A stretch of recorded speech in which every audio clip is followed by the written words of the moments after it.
हमने कछु परीक्षा नहीं ली, बस अंतर जो है आपने दूर से राम जी हो प्रणाम करो तो हम लिगा गए थे प्रणाम करवे, कछु परीक्षा नहीं ली। तो तब शंकर ए देखे उधरी ध्याना, शंकर जी ने नेत्र बंद करके देखा तो सती ने जो किया था साहब वो शिव जी के सामने प्रकट हो गया। साहब वर्णन आया, शिव जी ने विचार किया, देवी तूने तो मेरी माँ का स्वरूप धारण किया और मेरी इष्ट के प्रति इतनी श्रद्धा है कि मेरे इष्ट का स्वरूप कोई एक बार धारण कर ले उसे मैं अपना इष्ट समझने लगता हूँ। तूने तो मेरी माँ का स्वरूप धारण कर लिया, आज से तू मेरी पत्नी की जगह मात्रवत हो गई।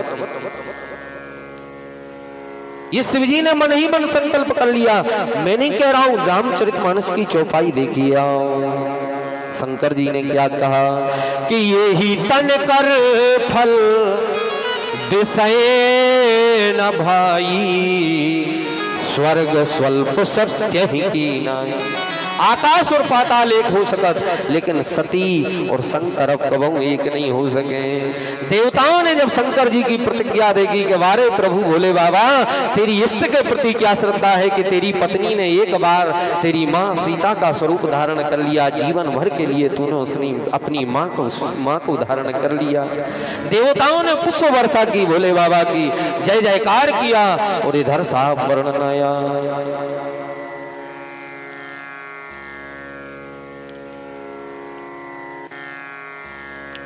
भोले बाबा विचार करने लगे क्या किया जाए। संसार के रिश्ते से है तो मेरी ये पत्नी, अर्थात इससे ज्यादा वार्तालाप करना पड़ेगा, इसलिए इससे कम वार्तालाप करना पड़े, क्या करें। तो उसके लिए शंकर जी समाधि में चले गए। और ऐसी समाधि नहीं साहब कि घंटा घाड़ की, कि 15 दिना की, दो दिना की, नहीं। कैसी समाधि, चौपाई देखिए आप। कितने दिन की समाधि में, बोले बीते संवत, संवत माने साल, सहत, सहत माने 1000, शत माने 100 और सहस्त्र माने 1000, के बीते संवत और सहत 87,000 वर्ष की समाधि में भोले बाबा चले गए। और जब 87,000 वर्ष की समाधि के बाद भोले बाबा जागे, सती सेवा करती रही भोले बाबा की। वर्णन आया,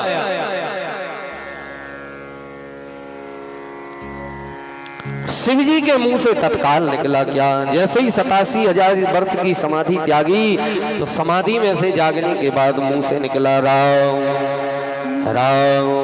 सती समझ गई, शिव जी जाग गए। चौपाई देखिए ए जी, राम नाम शिव सुमिरन लागे, राम नाम शिव सुमिरन लागे, राम नाम शिव सुमिरन लागे, राम नाम शिव सुमिरन लागे, राम नाम शिव सुमिरन लागे, राम नाम शिव सुमिरन लागे। जी जाने सती जगत पति जागे,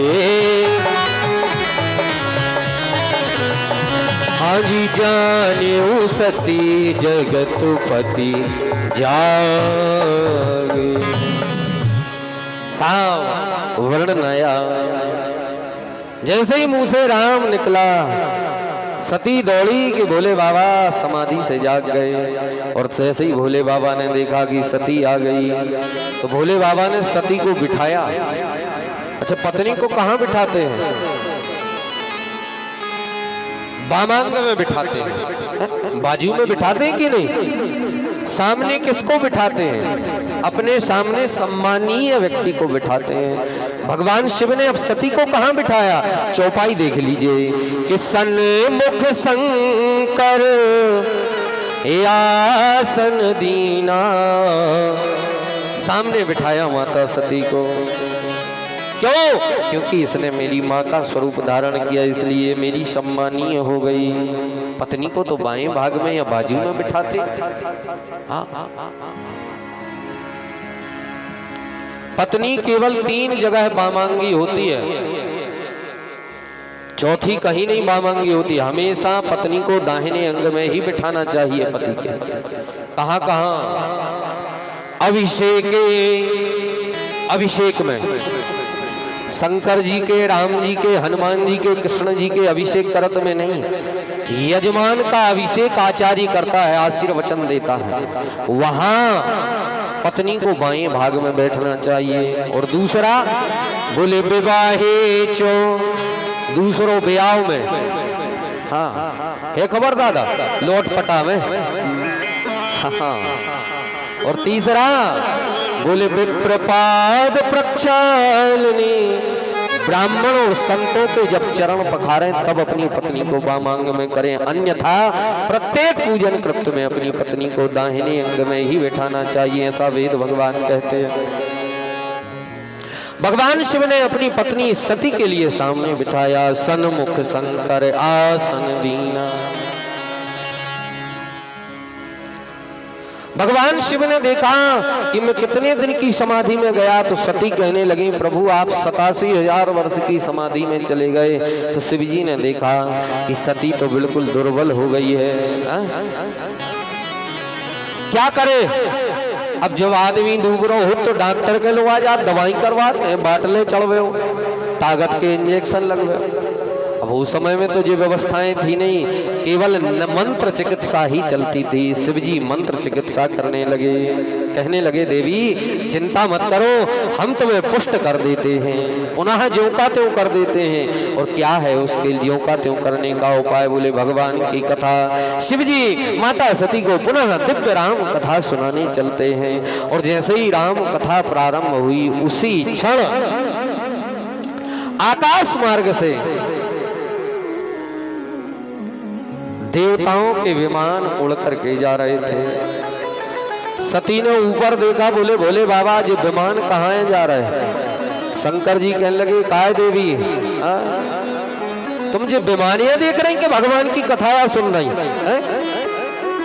मन नहीं लग रहा तुम्हारा कथा में?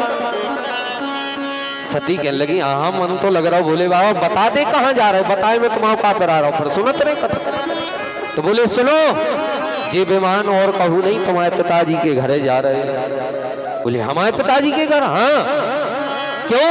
बोले तुम्हारे पिता के यहाँ यज्ञ का आयोजन है और ये यज्ञ में आहूत है ये देवता, इसलिए निमंत्रण पर बुलावे पर जा रहे हैं।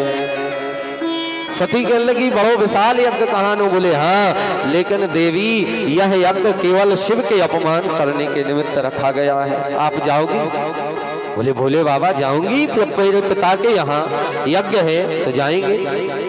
तो भोले बाबा कहने लगे देवी बिना बुलाए जो को काहू के घर जाते हैं, तो महा कठिन दुख होते हैं, जब मित्र न बूझत बात है।